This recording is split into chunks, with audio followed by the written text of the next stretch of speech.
I'm Dr. Sadgun Rao, medical gastroenterologist, hepatologist, and interventional endoscopist, presently working in Veda Gastro and Liver Center, Kamareddy. So I have completed my super specialty in Apollo Hospitals, Chennai, and now I'm practicing in Kamareddy. Today's topic is gastroesophageal reflux disease, which is commonly known as GERD, and in layman terms, it is acidity. So this topic I want to discuss in a way every person understands in a question and answer format, because most of the patient's questionnaire and the answers and their doubts and everything will be clarified. First thing is that what is GERD? This is gastroesophageal reflux disease. Gastroesophageal reflux disease అంటే మన stomach లోపల ఉండే contents food అవనివ్వండి, acid అవనివ్వండి, అన్నవాహికలోకి వచ్చేటప్పుడు పీపుల్కి ఏవైనా symptoms వస్తున్నాయి అంటే, ఫర్ ఎగ్జాంపుల్ ఛాతీలో మంట, ఛాతీలో నొప్పి, ఫుడ్ అనేది నోట్లోకి వచ్చినట్టు అనిపించడం, గొంతు మంట, ఇలాంటి ఇబ్బందులు ఏవైనా ఉంటే దాన్ని GERD అంటాం అన్నమాట. GERD అనేది ఎవరికి ఉంటుంది, ఎంతమందికి ఉండొచ్చు అప్రాక్సిమేట్గా? సో సమ్ స్టడీస్ అనేది గట్ జర్నల్లో పబ్లిష్ అయింది, కానీ ఇండియన్ స్టడీస్ ప్రివలెన్స్లో కానీ it is up to 20% of the Indian పీపుల్కి GERD సిమ్టమ్స్ అనేవి ఉంటున్నాయి. ఇంకో క్వశ్చన్ ఏంటంటే, GERD రావడానికి గల ప్రధాన కారణాలు ఏంటి? కారణాలని చెప్పలేం, కానీ రిస్క్ ఫ్యాక్టర్స్ అని ఉంటాయన్నమాట. సో ఈ రిస్క్ ఫ్యాక్టర్స్ని అవాయిడ్ చేసుకుంటే మేబీ GERDకి సఫర్ అయ్యే పేషెంట్స్ కొంత రిలీఫ్ ఉండొచ్చు అని చెప్పి మనం చెప్పుకోవచ్చు. అందులో ఒకటి ఆల్కహాల్, స్మోకింగ్, ఒబెసిటీ, ఇంకా ఏంటంటే bad food habits and bad life style things అనమాట. సో ఇవేంటి ఫుడ్ హ్యాబిట్స్ ఏంటి? కొన్ని రకాల ఫుడ్స్ అనేవి GERD సిమ్టమ్స్ని ఎక్కువ చేసే అవకాశం ఉంటుంది. ఫర్ ఎగ్జాంపుల్ మసాలాలు కానీ, కారం, డీప్ ఫ్రైస్, తర్వాత tea, coffee, milk, and sometimes carbonated drinks, అంటే కోల్డ్ బేవరేజెస్ అంటాం కదా, దాంట్లో కార్బోనేటెడ్ ఎయిర్ అంతా ఎక్కువ ఉంటుంది కాబట్టి అది మన స్టమక్లో ఒకానొక పోర్షన్ని బాగా స్ట్రెచ్ చేసి మన అన్నవాహిక లాస్ట్ పార్ట్ LES అంటాం అనమాట, లోవర్ ఈసోఫేజియల్ స్పింక్టర్. సో GERDకి ఉన్న ఆ ప్రాబ్లం అంతా ఇక్కడే. ఆ LESని ఎఫెక్ట్ చేసే ఫుడ్ అవ్వనివ్వండి, మెడిసిన్స్ అవ్వనివ్వండి, ఏదైనా యాక్టివిటీ అవ్వనివ్వండి, ఏదైనా కానీ మనకి GERD సిమ్టమ్స్ కాజ్ చేస్తుంది. సో ఈ ఫుడ్స్ కానీ, కార్బోనేటెడ్ బేవరేజెస్ కానీ, ఇవన్నీ ఏం చేస్తాయంటే LESని బాగా రిలాక్స్ చేసేస్తాయి. రిలాక్స్ చేసినప్పుడు ఏం జరుగుతుందంటే స్టమక్లో ఉన్న ఫుడ్ అనేది నార్మల్గా పైకి రాకుండా ఉండడానికి ఆపగలిగే LES తాలూకా శక్తి అనేది తగ్గుతుంది. అప్పుడు వాళ్ళకి ఫుడ్ కానీ, యాసిడ్ కానీ పైకొచ్చి మంట, తేన్పులు రావడం కానీ, నొప్పి రావడం కానీ, కొంతమందికి గొంతు మంట, ఇలాంటివి కూడా వచ్చే అవకాశం ఉంటుంది. సో ఇబ్బంది ఉన్న వాళ్ళు మాత్రం ఇవి అవాయిడ్ చేసుకుంటే కొంతవరకు ఈ సమస్య నుండి బయటపడే అవకాశం ఉంటుంది. అలాగని చెప్పి ఎక్కువ మంది ఇంకొక ప్రాబ్లం ఏంటంటే ఓవర్ స్ట్రిక్ట్గా ఉంటారనమాట. కొంతమంది వస్తుంటారు, వచ్చి ఏం అడుగుతుంటారంటే అసలు మొత్తం ఆపేసాను, అసలు సాల్ట్ తీసుకోవట్లేదు, అస్సలు కారం తీసుకోవట్లేదు, కంప్లీట్గా ఆపేసాను. అది మంచిదా? అంటే న్యూట్రిషనల్ పర్స్పెక్టివ్లో అంత మంచిది కాదనే చెప్పాలి. ఎందుకంటే ఈ డైటరీ మోడిఫికేషన్స్ ద్వారా 20% మాత్రమే బెనిఫిట్ ఉంటుంది అని చెప్పి లిటరేచర్ చెప్తుంది. సో అలాంటప్పుడు మరీ స్ట్రిక్ట్గా పెట్టి మీరు న్యూట్రిషన్ని కాంప్రమైజ్ అయిపోయేలాగా ఫుడ్ రిస్ట్రిక్ట్ చేయడం అనేది మాత్రం కరెక్ట్ కాదు. ఇదే కాకుండా ఇంకో ఫ్యాక్టర్స్ ఏంటంటే సెడెంటరీ లైఫ్ స్టైల్, రోజు మొత్తం మార్నింగ్ నుంచి ఈవినింగ్ వరకు కూర్చొని ఉండడం, ఎక్కువ ఫిజికల్ యాక్టివిటీ లేకపోవడం వల్ల కూడా సో GERD సిమ్టమ్స్ అనేవి ఎక్కువయ్యే అవకాశం ఉంటుంది. డెఫినెట్గా bad habits like alcohol intake, smoking, వీటిని అవాయిడ్ చేసుకోవాలి. ఇవి కూడాను LESని రిలాక్స్ చేస్తాయన్నమాట. సో ఏమేమి ఇబ్బందులతో పేషెంట్స్ రావచ్చు? ఎక్కువ మంది ఇక్కడ ఛాతీలో కానీ, పొట్ట పైన కానీ మంట అని చెప్పి చెప్తారనమాట. సో అది ఎక్కువ మంది చెప్పేది. కొంతమందికి మాత్రం నొప్పి కూడా రావచ్చు. కొంతమందికి ఇలా ఫుడ్ అనేది నోట్లోకి వచ్చినట్టు అనిపించడం, నోట్లో ఎక్కువ వాటర్ చేరినట్టు అనిపించడం, ఇలా ఉండొచ్చు.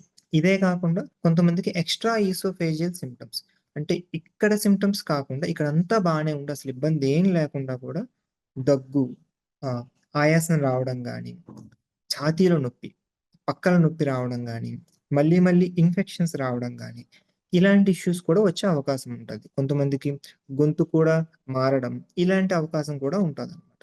అలా వచ్చినప్పుడు ఫస్ట్ ENT డాక్టర్ గారిని, పల్మనాలజిస్ట్‌ని వీళ్ళని కలిసి దాంట్లో ఏం ఇబ్బంది లేదంటే అప్పుడు జీఈఆర్‌డీకి సంబంధించిన చెకప్ చేసుకోవాల్సిన అవసరం ఉంటది. సరే. జీఈఆర్‌డీ గురించి ఇంత డిస్కస్ చేస్తున్నాం కదా! ఇది అంత సీరియస్ ఇష్యూ అయ్యే అవకాశం ఉందా? ఎక్కువ శాతం దీనివల్ల క్వాలిటీ ఆఫ్ లైఫ్ మాత్రమే ఇబ్బందుంటది. కొంతమందిలో చాలా రేర్‌గా అండి. ఇది almost very minimal percentage of పీపుల్‌కేంటంటే దీనివల్ల కొంత డ్యామేజ్ అయ్యే అవకాశం కూడా ఉంటది.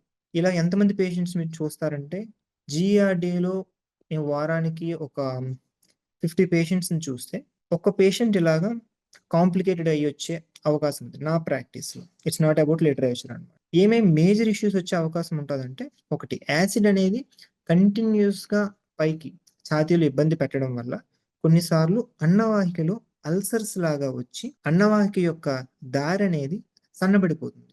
ఎక్కువ ఎవరిలో చూస్తామంటే పెద్దవాళ్ళలో. 60, 70 సంవత్సరాలు దాటిన వాళ్ళలో. వాళ్ళకేంటంటే అంతకు ముందంతా కొద్ది కొద్దిగా ఉండే ఎసిడిటీ సమస్యలనంతటిని కూడా వాళ్ళు నెగ్లెక్ట్ చేయడం ద్వారా సడెన్‌గా ఇలాగా స్ట్రిక్చర్ అంటాం. పెప్టిక్ స్ట్రిక్చర్ అంటాం. ఈ పెప్టిక్ స్ట్రిక్చర్‌తో ఈసోఫేజియల్ అల్సర్స్‌తో ఈసోఫేజైటిస్ అని కూడా అంటామనమాట. దీనితో వస్తారు. కొంతమందికి రక్తపు వాంతులు కూడా అయ్యే అవకాశం ఉంటది. ఇలా కాకుండా కొంతమందికి మాత్రం బ్యారెట్స్ ఈసోఫాగస్ తర్వాత అన్నవాహిక తాలూకా క్యాన్సర్ వచ్చే అవకాశం కూడా ఉంటది. కానీ చాలా తక్కువ మందికండి. సరేనా? మేబీ ఒక నెలలో ఒక్కరికి కూడా చూడం మేము. ఇలాగా ఎసిడిటీ సమస్య వల్ల క్యాన్సర్ వచ్చేవారు. సో, ఎక్కువ దాని గురించి భయపడాల్సిన అవసరం లేదు. మెయిన్ కన్సర్న్ మాత్రం క్వాలిటీ ఆఫ్ లైఫ్ అన్నమాట. వాళ్ళు ఫుడ్ సరిగ్గా తీసుకోలేరు. రెగ్యులర్‌గా పని చేసుకోలేరు. రాత్రి పడుకుంటే మార్నింగ్ కల్లా నోరంతా మంట టైప్‌లో అనిపిస్తది. దీనికోసం అన్నమాట. సో, నిజంగా జస్ట్ క్వాలిటీ ఆఫ్ లైఫ్ గురించి ఇంత వరీ అవ్వాలా? ఐ హావ్ సీన్ పీపుల్ ఇలా ఇబ్బంది ఉండడం వల్ల కొంతమంది సూసైడ్ అటెంప్ట్ చేసుకునేదాకా కూడా వెళ్లారు. సో, నెగ్లెక్ట్ చేసుకోకూడదు. ఎందుకంటే దీంట్లో జీఈఆర్‌డీలో మల్టిపుల్ వేరియంట్స్ ఉంటాయన్నమాట. ఎక్కువ మందికి చూసేది ఎరోజివ్ రిఫ్లెక్స్ డిసీజ్ అంటాం. అంటే మనం ఎండోస్కోపీ చేసి చూస్తే కొద్దిగా అన్నవాహిక తాలూకా లైనింగ్ అనేది కొంత డ్యామేజ్ అవుతది. అది ఎక్కువ మందికి చూస్తాం. ఇంకొంతమందికి డ్యామేజ్ కూడా ఉండదు. వాళ్ళని వీళ్ళని సెపరేట్‌గా ట్రీట్ చేసుకోవాల్సిన అవసరం ఉంటది. కానీ చాలా తక్కువ మందిలో ఏం జరుగుతదంటే, ఎసిడిటీ ప్రాబ్లమ్ అంటే యాసిడ్ అనేది పైకొచ్చి డ్యామేజ్ చేయడం అన్నాను కదా! ఇదే కాకుండా అసలు యాసిడ్ పైకి రాకుండా కూడాను కొంతమందిలో కంటిన్యూయస్‌గా మంటొచ్చినట్టు అనిపిస్తా ఉంటది. దీన్ని ఫంక్షనల్ హార్ట్ బర్న్ అంటామనమాట. వీళ్ళకేంటంటే ఒకటి స్ట్రెస్ వల్ల అవ్వనివ్వండి, డిప్రెషన్ వల్ల అవ్వనివ్వండి, యాంక్సైటీ వల్ల అవ్వనివ్వండి, మిగతా సైకలాజికల్ ఇష్యూస్ వల్ల ఇక్కడ మంట ఉంటున్నట్టు అనిపిస్తదనమాట. బట్ వాళ్ళకున్న ఇబ్బంది జీఈఆర్‌డీ కాదు. జీఈఆర్‌డీ మిమిక్స్ అనమాట. సో, ఇది ఉండేవాళ్ళేంటంటే ఆల్రెడీ వాళ్ళకి కొంత స్ట్రెస్, డిప్రెషన్ ఉంటాయి కాబట్టి, ఈ సింప్టమ్స్ కంటిన్యూయస్‌గా ఉండడం వల్ల చాలా మంది డాక్టర్స్‌ని విజిట్ చేసినా గాని ఇంప్రూవ్‌మెంట్ రాకపోవడం వల్ల వాళ్ళు ఇంకా డిప్రెషన్‌కి లోనయ్యే అవకాశం ఉంటది. సో, ఈ రెండిటిని డిఫరెన్షియేట్ చేసుకోవడం చాలా ఇంపార్టెంట్. జీఆర్‌డీ అంత కాకపోయినా గానీ ఎంతో కొంత కామన్‌గా ఉండే ఇంకొక వేరైటీ ఏంటంటే ఇయోసినోఫిలిక్ ఈసోఫేజైటిస్. ఓకే. సో, ఇవన్నీ ఎలా తెలుస్తాయి మనకి అంటే ఎండోస్కోపీ ద్వారా. సో, మనం ఎండోస్కోపీ చేసి చూసి ఈరోజు రిఫ్లెక్స్ డిసీజ్ ఉందా? ఇయోసినోఫిలిక్ ఈసోఫేజైటిస్ అయ్యుండొచ్చా? లేకపోతే అసలు ఇష్యూ ఏం లేదు నాన్ ఎరోజివ్ డిసీజా అని చెప్పి తెలుసుకోవాలి. సో, దీనికి ఏం చేయాలి? నేను ముందు చెప్పినట్టు లైఫ్ స్టైల్ మోడిఫికేషన్స్ గాని, రోజు physical activity, food habits, stress తగ్గించుకోవాలి. దాని గురించి ఎక్కువ ఆలోచించకుండా ఉండడం. ఇలా ఉండాలి. నెక్స్ట్ ఒకవేళ దీంతో ఇంప్రూవ్‌మెంట్ అవ్వట్లేదు అంటే డాక్టర్‌ని కన్సల్ట్ చేసి మెడిసిన్స్ తీసుకోవాల్సిన అవసరం ఉంటదనమాట. కొంతమందికి మాత్రం ఓవర్ ద కౌంటర్ మెడిసిన్స్, యాంటాసిడ్స్‌తోనే రిలీఫ్ బానే ఉంటది. బట్ కొంతమందికి ఓవర్ ద కౌంటర్ మెడిసిన్స్‌తో రిలీఫ్ రాకపోవచ్చు. వాళ్ళు మాత్రం కంపల్సరీగా మీట్ అవ్వాలి డాక్టర్‌ని. వాళ్ళు మీట్ అయిన తర్వాత కొన్నిసార్లు ఇండియాలో అయితే ఓవర్ ద కౌంటర్ మెడికేషన్ కూడా చాలా దొరుకుతుంది. బట్ ఆన్ ప్రిస్క్రిప్షన్ తీసుకోవడం అనేది చాలా ఇంపార్టెంట్. ఎందుకు అంటే కొన్ని వార్నింగ్ సైన్స్ ఉంటాయన్నమాట. అంటే అన్నం ఇలా ఉండే వాళ్ళకి అన్నం మింగడానికి ఇబ్బంది అనిపిస్తున్నా గానీ, లేకపోతే ఇంతకు ముందు వాడే మెడిసిన్స్ డోస్ కంటే ఎక్కువ అవసరం అవుతున్నా గానీ, విపరీతమైన ఛాతీలో నొప్పి రావడం గానీ, రక్తపు వాంతులు రావడం గానీ, ఇలా అయ్యేటప్పుడు కంపల్సరీగా దగ్గరున్న గ్యాస్ట్రోఎంట్రాలజిస్ట్‌ని మీట్ అయ్యి ఎండోస్కోపీ చేసి కాంప్లికేటెడ్ జీఈఆర్‌డీ కింద ఉందా? లేకపోతే సింపుల్‌గానే ఉందా అని చెప్పి తెలుసుకోవాలి. అందులో మనం రెగ్యులర్‌గా వాడే మెడికేషన్స్ ప్రోటాన్ పంప్ ఇన్హిబిటర్స్ అంటామనమాట. ఇప్పుడు standard of treatment like esomeprazole, rabeprazole, omeprazole, pantoprazole and lansoprazole ఇవి రెగ్యులర్‌గా వాడుతా ఉంటాము. ఇప్పుడు ఈ పీకాబ్స్ అని వచ్చాయి. పీకాబ్స్ అనేవి non inferior molecules to esomeprazole and proton pump inhibitors.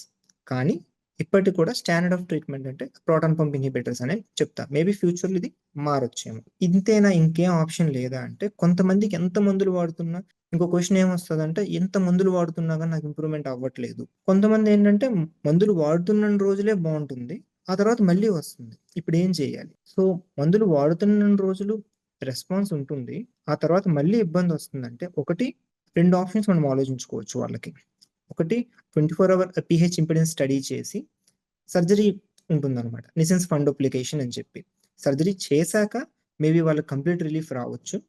కొంతమందికేంటంటే నాకు సర్జరీ వద్దు, ఈ టెస్టింగ్ వద్దు అనుకుంటే తక్కువ డోస్‌లో సైడ్ ఎఫెక్ట్స్ లేకుండా లాంగ్ టర్మ్ పీపీఐస్‌ని కంటిన్యూ చేసుకునే అవకాశం అనమాట. రెండోది అస్సలు నాకు మందులు వాడినా గాని తగ్గట్లేదు. 10 మంది డాక్టర్స్‌ని చూసాను. 10 రకాల మెడిసిన్స్ వాడుతున్నాను. అయినా తగ్గట్లేదు. ఇప్పుడేం చేయాలి? అప్పుడు వాళ్ళు మాత్రం డెఫినిట్‌గా జీఈఆర్‌డీ స్పెక్ట్రమ్‌లో ఏ కేటగరీ కిందకు వస్తారు అని చెప్పి తెలుసుకోవడం కోసం 24 అవర్ పీహెచ్ ఇంపెడెన్స్ స్టడీని చేసుకొని ఇప్పుడు బ్రావో క్యాప్సూల్ అని ఉంది. అది కూడా చేసుకోవచ్చు. అవైలబిలిటీలో ఉంటే. చేసుకొని అసలు ఏ టైప్ ఆఫ్ ఇబ్బంది మీకుంది? ఎరోజివ్ రిఫ్లెక్స్ డిసీజా? యాక్చువల్‌గా అదే. యాసిడ్ రిఫ్లెక్స్ ఉందా? లేకపోతే నాక్టర్నల్ ఈవెంట్స్ అంటే రాత్రిపూట మాత్రమే ఇబ్బందవుతుందా? లేకపోతే రిఫ్లెక్స్ హైపర్ సెన్సిటివిటీ అంటాం. అంటే కొంచెం ఇబ్బందికే బాగా ఓవర్ సెన్సిటివ్‌గా ఉన్నారా? లేకపోతే ఇంతకు ముందు మాట్లాడుకున్నట్టు functional heartburn. Functional heartburn అంటే ఇబ్బందేం ఉండదు. మిగతా కేటగరీ వాళ్ళకేంటంటే పీపీఐస్ గాని, యాసిడ్ తగ్గించే మెడిసిన్స్ కంటే కూడా కౌన్సెలింగ్ అనేది, వాళ్ళకి స్ట్రెస్ తగ్గడానికి మెడిసిన్స్, న్యూరో మాడ్యులేటర్స్ ఇవి ఎక్కువ ఇంపార్టెంట్ అనమాట. సైకోథెరపీస్ ఇవి ఎక్కువ important. Rather than medicines, over the counter medicines ఇదంతా. సో, ఈ కేటగరీ ఆఫ్ పీపుల్‌కి సర్జరీ అనేది అస్సలు ఇండికేషనే కాదు. సో, మనం సింపుల్‌గా చెప్పుకుంటే జీఐడీ అంతా different spectrum of disorders. Simple acidity అందరికి ఒకటే కాదు. రెండోది దానికి ఫుడ్ హ్యాబిట్స్ ఇంపార్టెంట్. మరి ఓవర్ రిస్ట్రిక్టెడ్‌గా ఉండడం అనేది కూడా కరెక్ట్ కాదు. Medicines over the counter is okay.